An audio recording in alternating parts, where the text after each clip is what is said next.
নমস্কার, ওঙ্কার বাংলায় আপনাদের সকলকে স্বাগত জানাচ্ছি। এই মুহূর্তে আপনাদের সাথে রয়েছে আমি অপরূপা। চোখ রাখবো গুরুত্বপূর্ণ খবরের দিকে, কারণ এখন সময় নগর মহানগরে।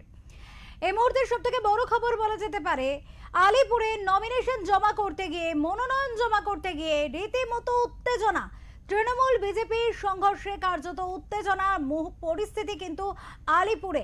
সেখানে এই মুহূর্তে আমাদের সাথে রয়েছেন আমাদের প্রতিনিধি, সেখান থেকে সরাসরি রয়েছেন। এই বিষয়ে কথা বলবো আমরা। সঞ্জয় মাঝি রয়েছেন আমাদের সাথে, আমাদের প্রতিনিধি। সঞ্জয়, আলিপুরে একাধিক নমিনেশন জমা পড়েছে আজকে, কিন্তু বারবার উত্তপ্ত হওয়া পরিস্থিতির খবরও কিন্তু উঠে এসেছে।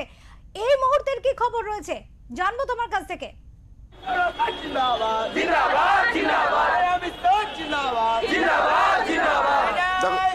দেখো, তোমাকে বলি, আজকে একাধিক নমিনেশন পত্র জমা হয়েছে। তার মধ্যে দক্ষিণ 24 পরগনা সাতগেছিয়া বিধানসভা, সেই বিধানসভায় তৃণমূলের প্রার্থী সমষ্টি বেতাল তিনি অনেক কর্মী সমর্থনকে নিয়ে এসেছিলেন।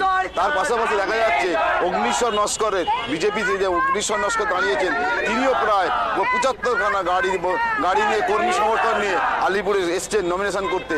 এই মুহূর্তে তিনি ভিতরে নমিনেশন করছেন। তারই পাশাপাশি দেখা যায় তার কর্মী সমর্থনরা বাইরে ক্ষোভ প্রকাশ করছেন। তিনি বলছেন তাদের ইচ্ছাকৃতভাবে ভিতরে ঢুকতে দেওয়া হয়নি, এবং তারা কর্মী সমর্থনরা দাবি করছেন যে তারা 100% আশাবাদী যে বিজেপি সরকার করবে, এবং অগ্নিশ্বর নস্করকে তারা পেয়ে অত্যন্ত খুশি। তারই পাশাপাশি তারা জানাচ্ছে যে আজ আমরা শুধু এখানে দাঁড়িয়ে নয়, এবং পরিষ্কার স্পষ্ট বার্তা দিয়ে গেছেন যে এবার আমরা ওখানে পদ্মফুলই ফুটবে। অপরূপা, প্রমাণ লুটপাট সরকার আর নেই দরকার, এই নারী বিরোধী সরকার আর নেই দরকার, এই দর্শক বিরোধী সরকার আর নেই দরকার। বিজেপি বিজেপি জিন্দাবাদ জিন্দাবাদ জিন্দাবাদ। আমি একটু কথা বলার চেষ্টা করছি অনেক কর্মী সমর্থনের কথা বলে। আমি মনে হচ্ছে কি বলতে চাইছি। দিদি, আপনাদের এখানে যে সমর্থন করছেন, কতটা আশাবাদী আপনারা? আমরা 100% আশাবাদী যে আমাদের প্রার্থী জিতবেই, সরকার আসবে, আমাদের অগ্নিশ্বর দা জিতবেই।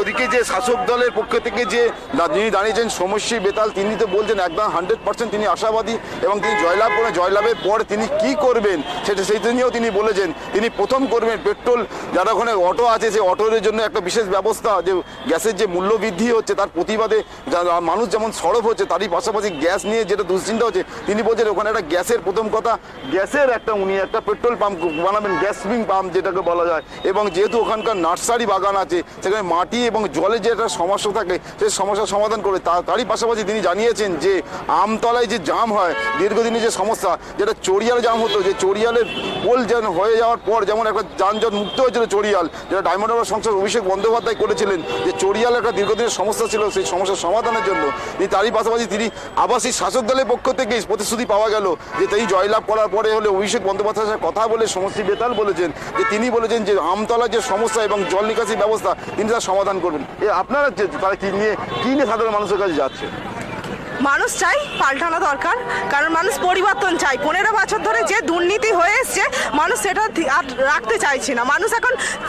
মানুষ বুঝেছে যে কোনটা দরকার আর কোনটা ভাওতাবাজি। 15 বছর ধরে মানুষকে নানা রকম প্রতিশ্রুতি দিয়ে তাদেরকে ভুল বোঝানো হয়েছে। মানুষ তাই এখন চাইছে যে এই পরিবর্তনটা আমাদের বিশেষভাবে প্রয়োজন। এই সরকারকে পাল্টে দিয়ে আমরা নতুন করে বিজেপি সরকারকে স্থাপন করব, এবং আমরা দেশের সব রকম শান্তি শৃঙ্খলা বজায় রেখে সামনে এগিয়ে যাব। এই যে লক্ষ্মী ভান্ডারের আবার রাজ্য সরকারের পক্ষ থেকে যে 500 টাকা ভাতা বৃদ্ধি হলো, একাধিক যে ভাতা আছে আপনাদের, সেই ভাতা কোনো কাজ করেনি? এই তো দিদি সব রাজ্যটাকে রসাতলে পাঠিয়ে দিলেন। না আছে চাকরি, না আছে লেখাপড়া, কিছুই নেই এ রাজ্যে, শুধু ভাতা আছে। দিদির ওই ভাতা ছাড়া দিদির আর কিছু নেই। আর ভাতাগুলো নিয়েও দিদি কাদের থেকে নিচ্ছেন আর কাদের দিচ্ছেন?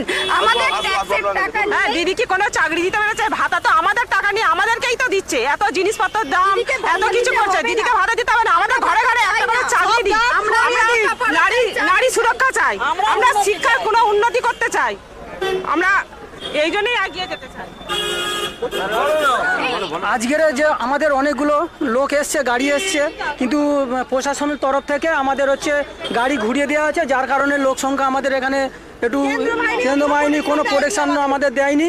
কেন্দ্র বাহিনী কি হচ্ছে? কেন্দ্র বাহিনী কি হচ্ছে? দিচ্ছিল না, কেন্দ্র বাহিনী আমাদের প্রোটেকশন দিচ্ছিল না। তারাও আমাদেরকে সরিয়ে দিচ্ছে। হ্যাঁ, কেন্দ্র বাহিনী আপনাদের প্রোটেকশন কি প্রোটেকশন দেবে? কেন্দ্র বাহিনী আপনাদের ধস্তাধস্তি হচ্ছিল, একটু হাতাহাতি হয়েছে তাদের সঙ্গে হাতাহাতি হয়েছে। তৃণমূলের লোকেদের সঙ্গে। কেন্দ্র বাহিনী কি করছে? ওদের সাপোর্ট করছে, আমাদের এসে লাঠি সরিয়ে দিচ্ছে, সরিয়ে ধাক্কা ধুক্কি দিয়ে সরিয়ে দিচ্ছে। ততক্ষণ ব্যারিকেডটা দেওয়া ছিল, হ্যাঁ। ততক্ষণ যখন ওনাদের নমিনেশন করা হয়ে গেছে তখন ওরা চলে গেছে, তখন যখন বিজেপির লোক এখানে এসছে তখন ব্যারিকেডগুলো সরিয়ে দেওয়া হয়, মানে সরিয়ে দিয়েছে, গাড়িগুলো যাতায়াত করছে।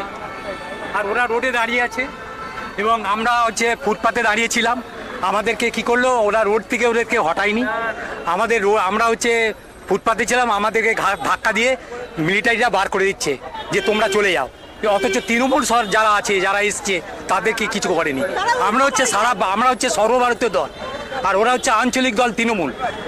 তারা এখানে ওদেরকে সুযোগ দেওয়া হচ্ছে, অথচ আমরা সর্বভারতীয় দল বিজেপি। আপনারা সর্বভারতীয় দল বলে কি আপনারা সবাইকে ভিতরে ঢুকতে দিতে হবে? এরকম কোনো নিয়ম আছে? এরকম কথা নয় স্যার, কেননা আমাদের কথা উভয়ের আইন সবার জন্য সমান।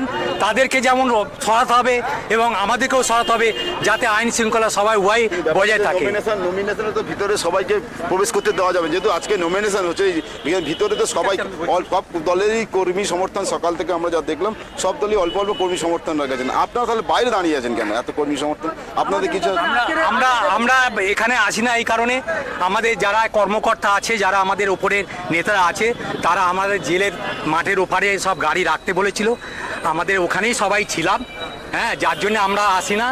এখানে যখন চিল্লামিল্লা হতে শুনলাম, তখন আমরা সবাই এখানে দল মেরে আসলাম, আমরা ফুটপাতে ছিলাম। আপনারা সরাসরি অভিযোগ করছেন যে কেন্দ্র বাহিনী আপনাদের সঙ্গে পক্ষপাতিত্ব করছে, সরাসরি অভিযোগ ওদেরকে করছে। হটাচ্ছে না। কেন্দ্র বাহিনী সরাসরি আপনাদের হ্যাঁ, আমাদেরকে পক্ষপাতিত্ব করছে। সরাচ্ছে। ওদেরকে, ওরা রোডে দাঁড়িয়ে আছে, যারা ফুটপাতে দাঁড়িয়ে আছে তাদেরকে সরিয়ে দেওয়া হচ্ছে, আর যারা রোডে দাঁড়িয়ে আছে, যেখানে গাড়ি রাস্তা জ্যাম করে, রোড জ্যাম করে, গাড়ি রাস্তা জ্যাম করে বাইক রেখে পুলিশ প্রশাসন তাদেরকে প্রোটেকশন করে তারা ঝান্ডা নিয়ে পুরো রাস্তাটাকে কভার করে দিয়েছে। আমাদের মহিলাদের ওপরে কেন্দ্রীয় বাহিনী তাদেরকে ধাক্কা দিয়ে সরিয়ে দিচ্ছে, আমাদেরকে বলছে তোমরা এখান থেকে সরে যাও। কেন্দ্রীয় বাহিনী এবং পুলিশের দালাল কিছু এখানে আছে, যারা একদম সরাসরি আমাদের ভারতীয় জনতা পার্টির কার্যকর্তা, যারা মহিলারা, এই দিদিভাইরা ছিল, এদেরকে ধাক্কা দিয়ে সরিয়ে দিচ্ছে। এরা প্রতিবাদ করেছে, এরা গর্জে উঠেছে, তারপরেও ওরা ফিল্ড ছেড়ে চলে যায়নি। ভারতীয় জনতা পার্টি ছেড়ে যেতে জানে না, তারা লড়াই করতে জানে। আমাদের যে মহিলারা আছে, মহিলারা আগে গিয়ে তারা রুখে দাঁড়িয়েছে, আমাদের কার্যকর্তারা তারা গিয়ে রুখে দাঁড়িয়েছে, কিন্তু তারপরেও কি দেখা গেল, যখন তারা চলে গেল তাদের ব্যারিকেড সরানো হলো, রাস্তাটাকে ছেড়ে দেওয়া হলো, আর আমাদেরকে রাস্তার মধ্যেখানে দাঁড় করিয়ে দেওয়া হলো। আমাদের জন্য কোনো প্রোটেকশন নেই, আপনি দেখাতে পারেন কোনো পুলিশ নেই, কোনো প্রোটেকশন নেই। আমরা আমাদের নিজেদের দায়িত্বে আমরা এখান থেকে অবস্থান সরাইনি। আমরা দেখলাম আলিপুরে নমিনেশন জমা দিতে গিয়ে সেখানে কিন্তু রীতিমতো একেবারে বিক্ষোভ দেখিয়ে দিয়েছে বিজেপির তরফ থেকে কর্মী সমর্থকেরা, এবং তাদের যে বক্তব্য থেকে উঠে এলো যে তারা কেন্দ্রীয় বাহিনীর বিরুদ্ধেই বলছেন, কেন্দ্রীয় বাহিনী কোথাও গিয়ে পক্ষপাত দুষ্টতা করছে, সেটা কিন্তু বলছে বিজেপি, এবং বিজেপির কর্মী সমর্থকেরাই বলছে, এবং কেন্দ্রীয় বাহিনী তাদেরকে সরিয়ে দিচ্ছে, অথচ তৃণমূল কংগ্রেসের কর্মী সমর্থকদের কিছু বলছে না, এমন বক্তব্য কিন্তু উঠে এলো তাদের বক্তব্য থেকে।